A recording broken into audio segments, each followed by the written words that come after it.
Bueno, buenas noches. Bueno, como dijo un poco Mario, la idea es ver algunos principios que nos deja la Biblia sobre el servicio y la obediencia, un poco nuestra reacción a algunos mandatos de Dios. Y quería que estemos leyendo por lo menos la primera parte de la historia de Ageo, ¿sí?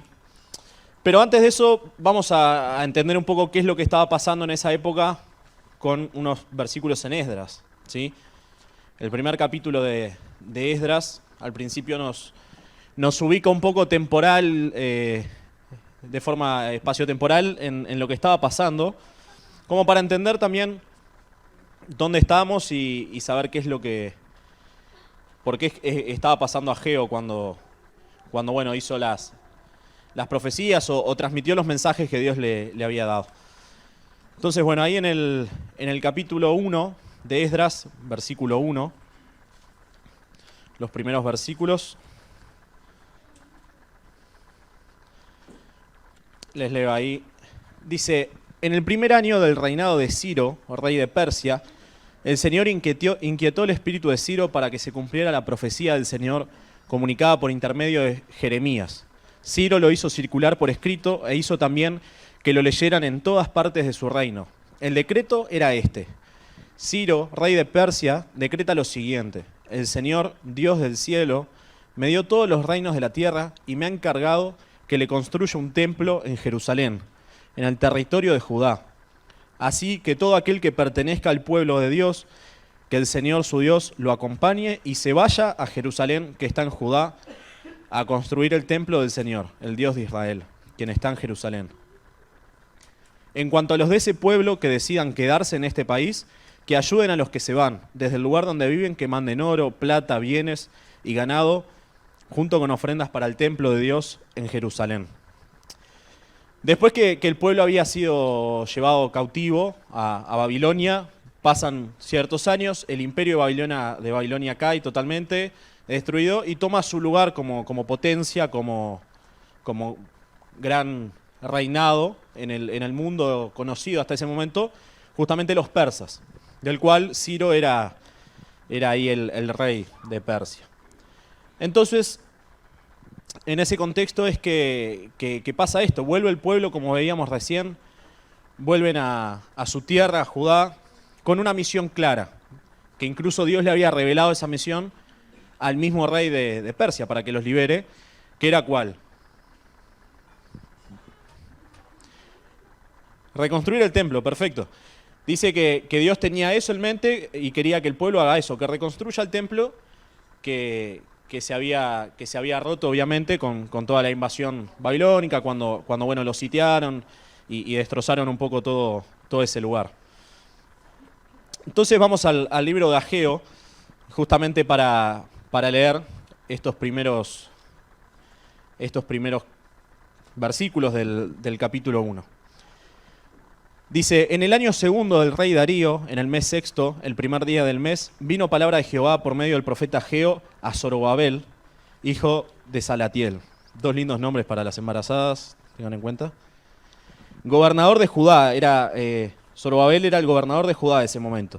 Y a Josué, hijo de Josadac, que era el sumo sacerdote, diciendo: así ha hablado Jehová de los ejércitos, diciendo: este pueblo dice, no ha llegado aún el tiempo en que la casa de Jehová sea reedificada. Entonces vino palabra de Jehová por medio del profeta Ageo, diciendo: ¿es para vosotros tiempo, para vosotros de habitar en vuestras casas artesonadas, y esta casa está desierta?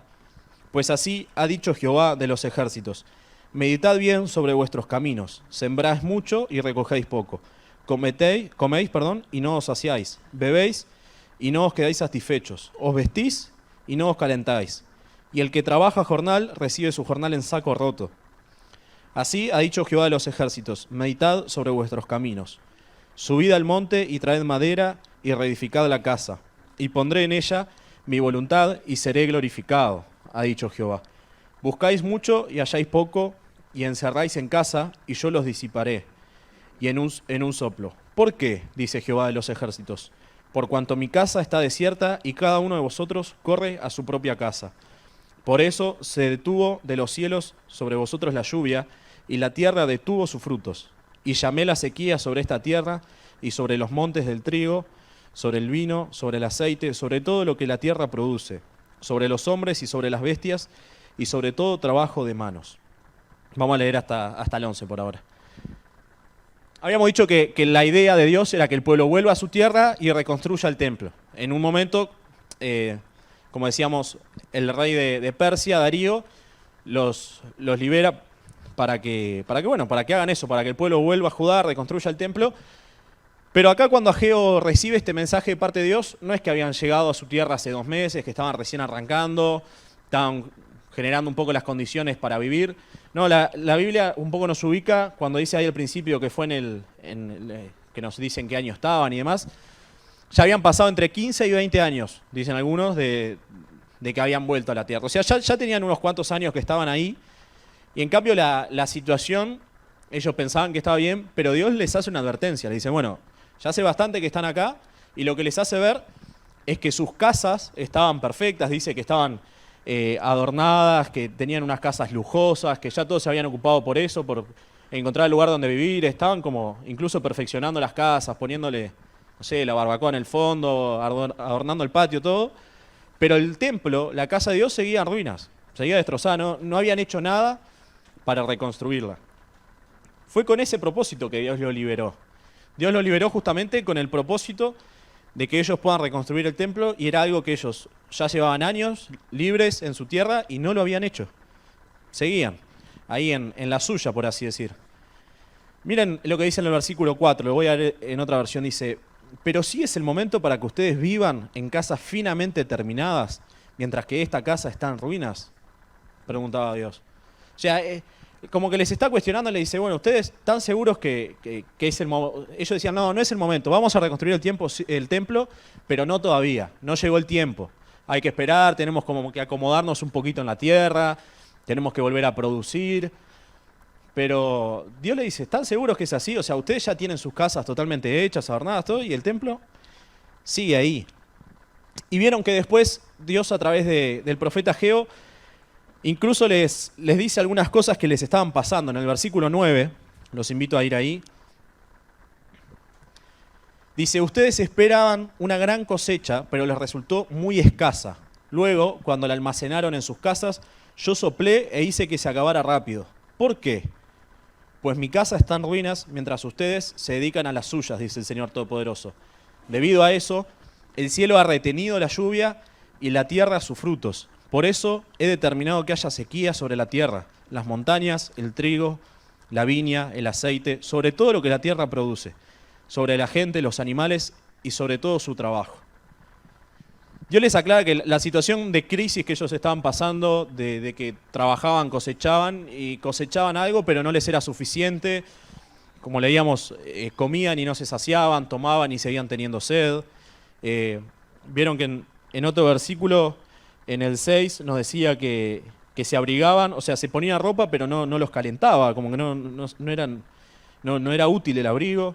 Dice que la gente que trabajaba como que tenía el bolsillo roto, pone esa figura, es como que ganaban, pero nunca les alcanzaba. Era como que era una situación de un poco de crisis, porque hacían y hacían, pero nada les resultaba útil o nada les era suficiente para subsistir. Y Dios les aclara que ese problema que estaban teniendo era por esta falta de obediencia en la reconstrucción del templo.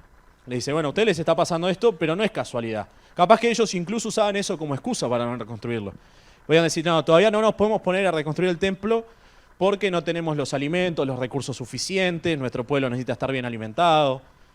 Pero Dios le dice, bueno, justamente les está pasando esto, no porque, no sé, porque el clima está mal, sino porque ustedes están desobedeciendo acá.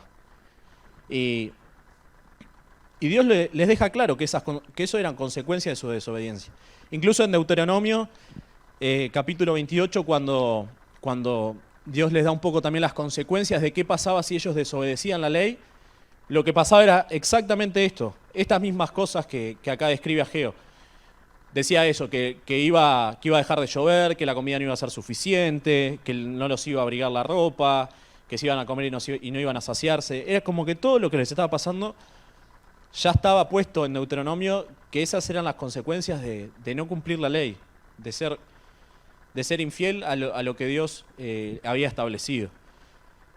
Y un poco uno puede decir, bueno, pero ¿qué estaban incumpliendo? No dice que hubiera un gran pecado, no dice que estuvieran, no sé, idolatrando, como en otras épocas que el pueblo tenía ídolos. No lo dice explícitamente, pero sí, justamente dice que no estaba siendo su prioridad reconstruir el templo, que era el mandato de ese momento. Y ese ídolo que estaba ocupando el lugar, capaz no era Baal como fue en otros momentos, pero ese ídolo estaban siendo ellos mismos cuando dejaban de darle prioridad a la reconstrucción del templo y se ponían a adornar sus casas y se ponían a buscar riquezas para ellos mismos. Entonces, como veíamos, ellos no encontraban la plenitud y la seguían buscando con esfuerzo propio. Vieron que Dios mismo les dice al final del versículo 11 que Él no iba a hacer prosperar todo trabajo de las manos de los hombres. Como diciendo, hasta que ustedes no me obedezcan, todo el trabajo que hagan va a ser inútil, no van a llegar a esa plenitud, a saciarse. Y me acordaba de un versículo, de dos versículos en realidad, en Mateo capítulo 6, los invito a ir hasta ahí, que son muy conocidos, seguro que los conocen, muchos los deben saber de memoria. Mateo capítulo 6, versículo 24 es el primero.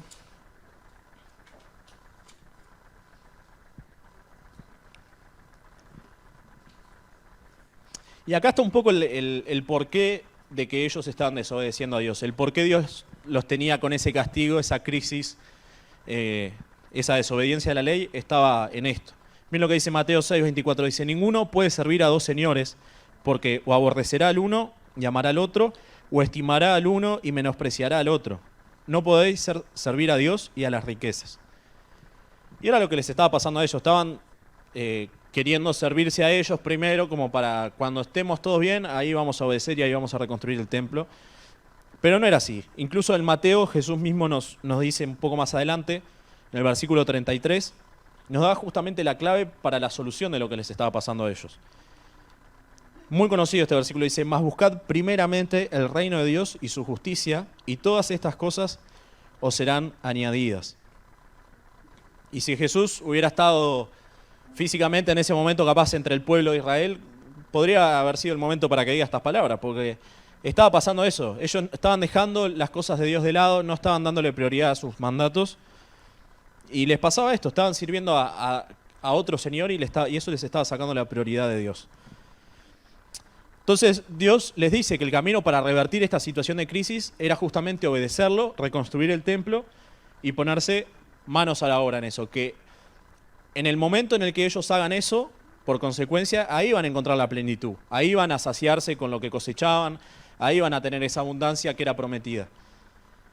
Ahora, no es que Dios le decía eso como un Dios sádico que decía, bueno, yo recién te voy a bendecir cuando me obedezcas, no desde un lado de que Dios como que los quería castigar y quería demostrarle que era malo y que si no lo obedecían iban a tener consecuencias, sino que Dios lo hacía para demostrarles que la verdadera plenitud y el verdadero gozo, la verdadera forma de estar conformes era sirviéndolo a Él. No era, bueno, hay que cumplir con esto del templo, así Dios nos permite tener comida. O sea, no era como una causa y acción solamente porque Dios quería y les gustaba verlo sufrir y obedecer, sino porque de verdad quería Dios que entiendan que la verdadera riqueza que ellos podían encontrar estaba en servir a Dios.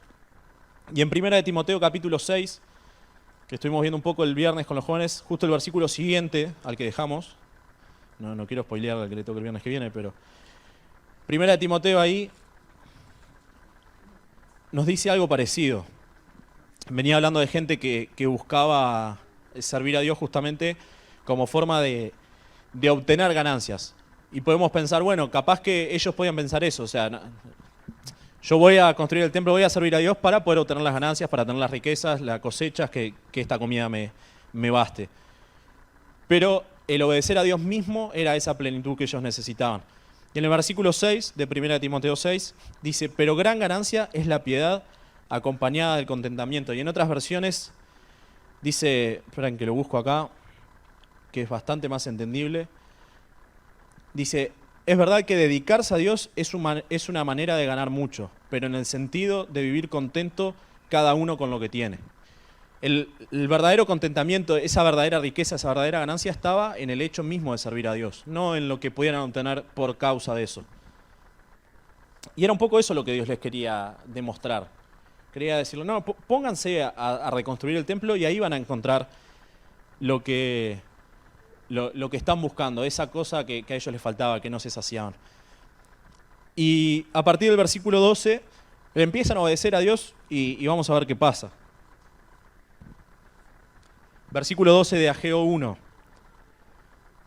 Dice, y oyó Zorobabel, hijo de Salatiel, y Josué, hijo de Josadac, sumo sacerdote, y todo el resto del pueblo, la voz de Jehová su Dios, y las palabras del profeta Ageo, como le había enviado Jehová su Dios, y temió el pueblo delante de Jehová. Entonces Ageo, enviado de Jehová, habló por mandato de Jehová al pueblo, diciendo, yo estoy con vosotros, dice Jehová.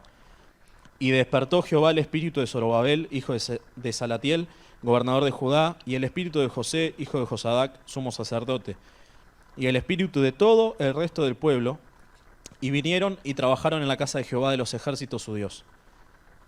En esos versículos nos cuenta que, bueno, en un momento el pueblo escucha, no solo el pueblo, sino esos dos líderes, tanto el sumo sacerdote como el gobernador, deciden escuchar, pero dice que cuando escuchan pasa algo clave para que ellos puedan obedecer.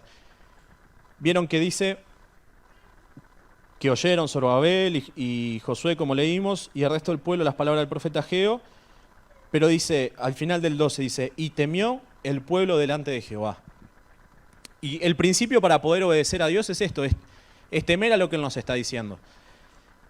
Se ha hablado mucho del temor de Dios, que siempre se explica, que no es como un miedo de bueno, tengo miedo y voy a obedecer para que no me vaya mal, sino que es reconocer, es creer que lo que Dios nos está diciendo es verdad y confiar en sus promesas, y por eso lo obedezco. Es una obediencia en reverencia, en darse cuenta que lo que nos está pidiendo es por algo y por eso tememos a lo que Él nos dice. Es creer que si lo está pidiendo es por algo.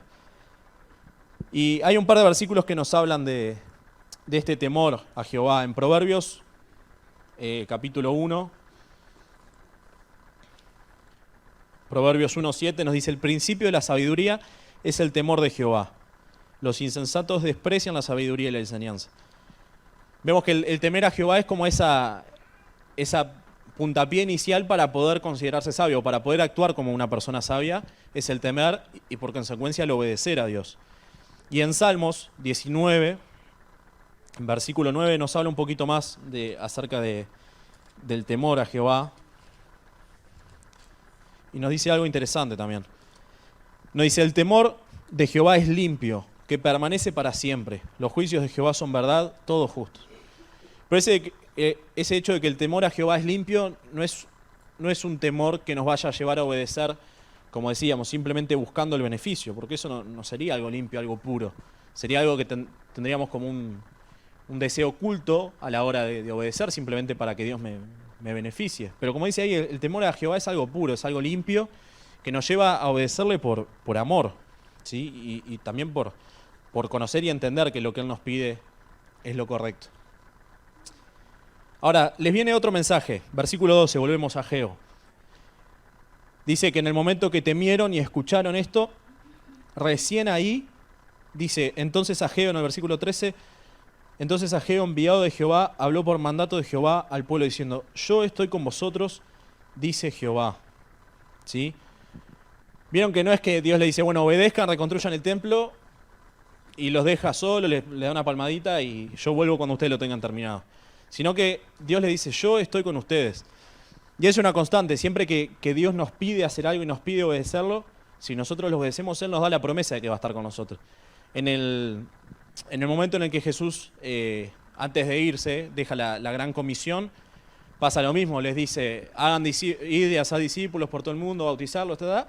Y después, ¿qué dice? Y yo estaré con ustedes hasta el fin del mundo. En el momento en el que uno decide obedecer el mandamiento de Dios, ahí tenemos la certeza de que Dios va a estar con nosotros. Yo no puedo decir que Dios va a estar conmigo en todo si yo lo estoy desobedeciendo. Pero sí Dios nos deja esa promesa de que en el momento que lo obedecemos y que queremos obedecerlo, Dios va a estar con nosotros. Y me acordaba de un caso de obediencia en el cual Dios le demostró a sus discípulos que estuvo con ellos y que también se acordó de ellos. En Marcos 6, cuando viene la alimentación de los 5.000, dice que los discípulos después que se juntó toda la multitud, les enseñó, le dijo, bueno, Señor, despídelos porque nada, tienen que ir a comer, cada uno que se compre su comida. Muy linda la enseñanza, pero hasta acá. En cambio, Jesús les dice, no, aliméntenlos ustedes. Ahí pasa lo que todos conocemos del milagro, la multiplicación de los panes y los peces. Pero cuando termina dice que todos comieron hasta saciarse y sobraron 12 canastas. Es un poco una interpretación personal, sí, pero para mí es un ejemplo claro que Dios deja de que ustedes obedecieron, decidieron servir a los demás, decidieron obedecer lo que Jesús les mandó en ese momento.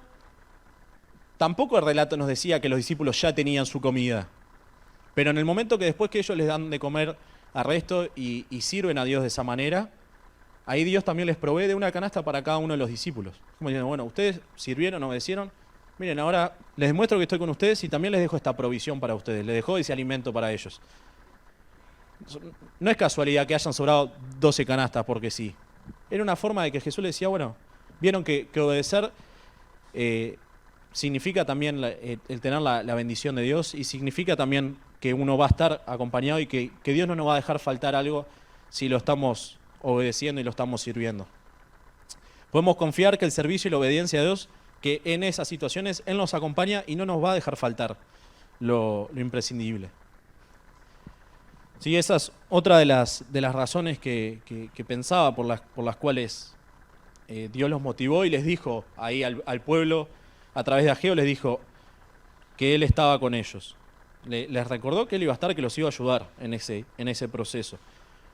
Porque, obviamente, si ellos estaban pasando hambre, estaban en una situación en la que les faltaba la comida, decían, ¿qué me voy a poner yo a laburar, a gastar recursos de este pueblo en algo que no es para mí? No sé ni si voy a tener sustento, no sé qué voy a tener de comer, pero Dios les dice, bueno, si ustedes me obedecen, dan ese paso de obediencia, yo voy a estar con ustedes. Y se los promete. Y vieron que en el momento en el que obedecen, volviendo al versículo 12, dicen que oyeron la voz de Jehová su Dios. Y es interesante, porque en todo el resto del capítulo, la parte anterior, decía Jehová de los ejércitos, destacaba como una parte más del poderío, como una imagen de un Dios poderoso, pero quizá un poquito como más lejano lo veían ellos, no porque Dios lo fuera, sino porque ellos lo veían como, bueno, Jehová de los ejércitos, esa persona que nos ayudó hasta a derrotar batallas, a derrotar ejércitos, pero capaz como algo más lejano. Pero en el momento que lo deciden obedecer, lo ven como Jehová su Dios, como algo más personal, algo más íntimo. Y me gusta pensar en eso también, que en el momento que lo obedecemos, como dice ahí, ¿no? Él nos promete que va a estar con nosotros y se vuelve nuestro Dios, Jehová su Dios, algo personal, y que ahí podemos desarrollar plenamente esa relación de uno a uno entre Dios y nosotros. Cuando estamos en obediencia y cuando estamos sirviéndole, estamos cumpliendo lo que Él nos manda. ¿Sí? Y quería pensar en una última cosa. En el último versículo, ahí versículo 14, vieron que dice, y despertó Jehová el espíritu de Zorobabel, hijo de Salatiel, gobernador de Judá, y el espíritu de José, hijo de Josadac, sumo sacerdote, y el espíritu de todo el resto del pueblo, y vinieron y trabajaron en la casa de Jehová de los ejércitos, su Dios. Vieron que dice que Dios mismo fue el que despertó el espíritu de ellos. No fue que por su fuerza dijeron, bueno, ahora sí vamos a reconstruirlo, le vinieron ganas mágicamente, se animaron y diríamos, le pintó hacerlo. Sino que dice que fue Dios que los animó. Fue Él que despertó su espíritu.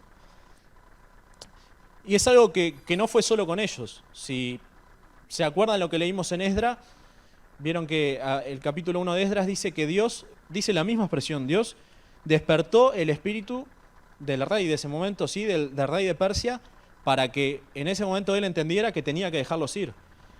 Esto de reconstruir el templo no fue algo que Dios solo trabajó con ese pueblo, era algo que era un plan a nivel histórico, global, que Dios tiene y tenía para ese momento, y movió cosas de reyes paganos, de gente que era de otros pueblos, que Dios les hizo entender que tenían que dejarlos ir. Imagínense que Dios movió las cosas para que ese rey, que los tenía cautivos, estaban bajo su cautiverio, entendiera que los tenía que liberar para ir a hacer esto, y después cuando el pueblo llega no lo hace. Es como, ¿por qué? Bueno, porque el pueblo también tenía esa capacidad de elegir si quería hacerlo o no. Ahora, en el momento que ellos deciden poner ese voto de de confianza en la palabra de Dios y obedecerlo, ahí Dios también pone ese querer en el corazón de ellos. Y esto me hacía pensar en Filipenses capítulo 2, versículo 13, que nos dice algo muy, muy parecido. Es un versículo también conocido. Filipenses capítulo 2, versículo 13. Dice, porque Dios es el que en vosotros produce así el querer como el hacer por su buena voluntad. ¿Sí? Antes venía hablando justamente de eso, que como habían obedecido hasta ese momento, que lo sigan haciendo. Pablo los invita a que sigan obedeciendo como venían. Incluso dice que se ocupen de su salvación, o sea, que se mantengan firmes con temor y temblor, que vuelve a hablar de este temor a Dios. Y dice que cuando uno decide obedecer a Dios y tenerle ese temor, ahí es que Dios también pone su parte, podríamos decir, y pone ese deseo en nuestro corazón. Es una decisión nuestra, pero tenemos que confiar en que nosotros, que somos seres humanos fluctuantes, que vamos y venimos, cambiamos de opinión todo el tiempo, si ponemos esta confianza en la obediencia a Dios, en que es lo correcto, Dios también nos va a ayudar poniendo ese deseo en nuestro corazón, de mantenernos en eso, ¿sí? Y quería leer también en Efesios capítulo 2,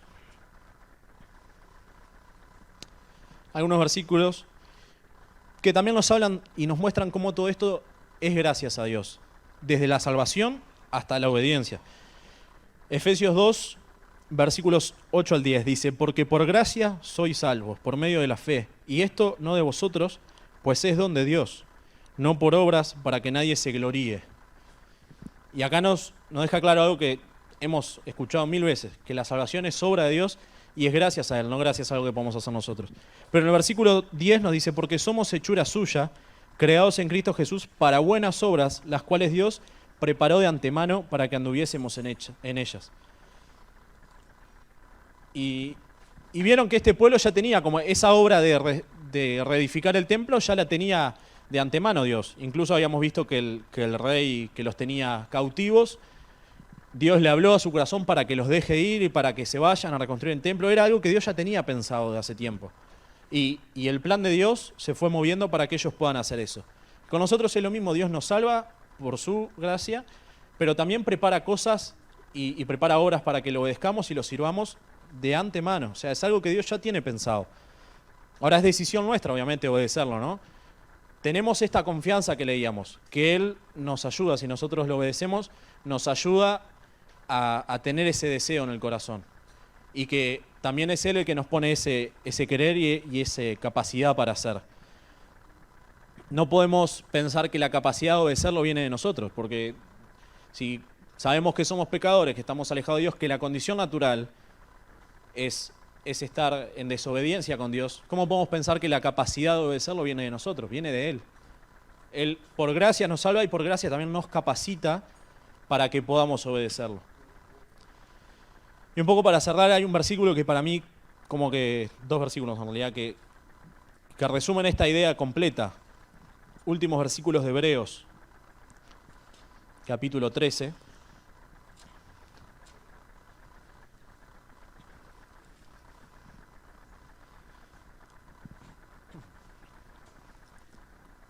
Que nos muestra esto, nos muestra cómo la obediencia a Dios es una decisión nuestra, pero a la vez, si decidimos obedecerlo, tenemos la ayuda de Dios.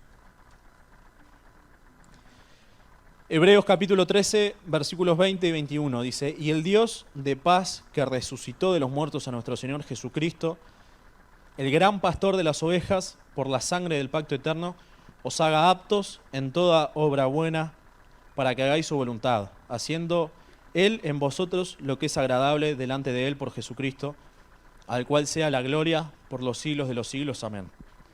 Lo leo de nuevo en otra versión y vamos pensando un poquito. Dice, y ahora que el Dios de paz, quien levantó entre los muertos a nuestro Señor Jesús, nos muestra el poder de Dios, ¿no? Nos muestra que no es que, bueno, un Dios que no sabemos si tiene poder, no. Es el mismo Dios que levantó de los muertos con su poder a Jesús. Que además nos dice que es el gran pastor de las ovejas. Esto me hace pensar en esto que decíamos, que nos acompaña, que sabemos que va a suplir esas necesidades. Que sabemos que si lo obedecemos va a estar con nosotros como el pastor de sus ovejas. Está con nosotros. El salmo que todos conocemos, el Salmo 23, ¿no? Que dice que, bueno, que ese pastor nos va a hacer descansar, nos va a tener bajo sus cuidados. Pero también vemos que fiel y cumple sus promesas, porque miren lo que dice ahí en ese versículo. Dice que ratificó un pacto eterno con su sangre. Con ese poder que levantó a Jesucristo, cumplió ese pacto eterno, que es otra cosa que ya tenía pensada desde antes de la fundación del mundo, y es fiel y cumple sus promesas. Y si Él nos dice que si lo servimos y lo obedecemos, Él va a estar con nosotros, va a cumplir con eso también. Pero dice que ese mismo Dios, como veíamos, que tiene poder, que es el pastor de las ovejas y que cumple, que es fiel con esas promesas, dice que ese Dios nos capacite con todo lo que necesiten para hacer su voluntad. Que Él produzca en ustedes, mediante el poder de Jesucristo, todo lo bueno que a Él le agrada. A Él sea la gloria por siempre y para siempre. Amén. Y este tiene que ser el pensamiento final, que si nosotros decidimos obedecer y confiamos en este Dios que tiene poder, que sabemos que nos cuida, porque como dice acá, es el pastor de sus ovejas, que nos acompaña, que además es fiel porque cumple con sus pactos, como vemos a lo largo de la Biblia. Confiamos en que Él nos puede capacitar para obedecerlo. Ahí es que justamente vamos a poder vivir en obediencia y vivir sirviéndolo. Darle esta prioridad al servicio es lo que va a hacer que tengamos este poder de Dios en nuestra vida. Y todo esto, el hacer lo bueno, lo que a Él le agrada, es lo que trae su gloria. Como dice al final, a Él sea toda la gloria por siempre y para siempre. Amén. Esto es lo que va a traer gloria al nombre de Dios. Que personas incapaces de obedecer a Dios, que personas rebeldes, que personas que somos totalmente pecadoras, sean transformadas por su poder y lo obedezcan. Esto es lo que trae gloria a Dios. Que el mundo pueda ver que hay gente transformada por este poder de Dios y que lo obedece y que lo sirve. Esto le va a traer su gloria a Él y eso también es lo que nos va a satisfacer a nosotros. Como veíamos, el servicio a Dios es también lo que nos satisface porque para eso fuimos creados, para darle gloria a Dios. Entonces, es como un círculo que se completa. Decidimos obedecer y Él es el que nos capacita en ese momento para poder hacerlo, ¿sí? Así que bueno, dejo este versículo que lo leo por última vez para que lo tengamos en mente como conclusión. Dice, ahora que el Dios de paz, que levantó de entre los muertos a nuestro Señor Jesús, el gran pastor de las ovejas, que ratificó un pacto eterno con su sangre, los capacite con todo lo que necesiten para hacer su voluntad. Que Él produzca en ustedes, mediante el poder de Jesucristo, todo lo bueno que a Él le agrada. A Él sea la gloria por siempre y para siempre. Amén.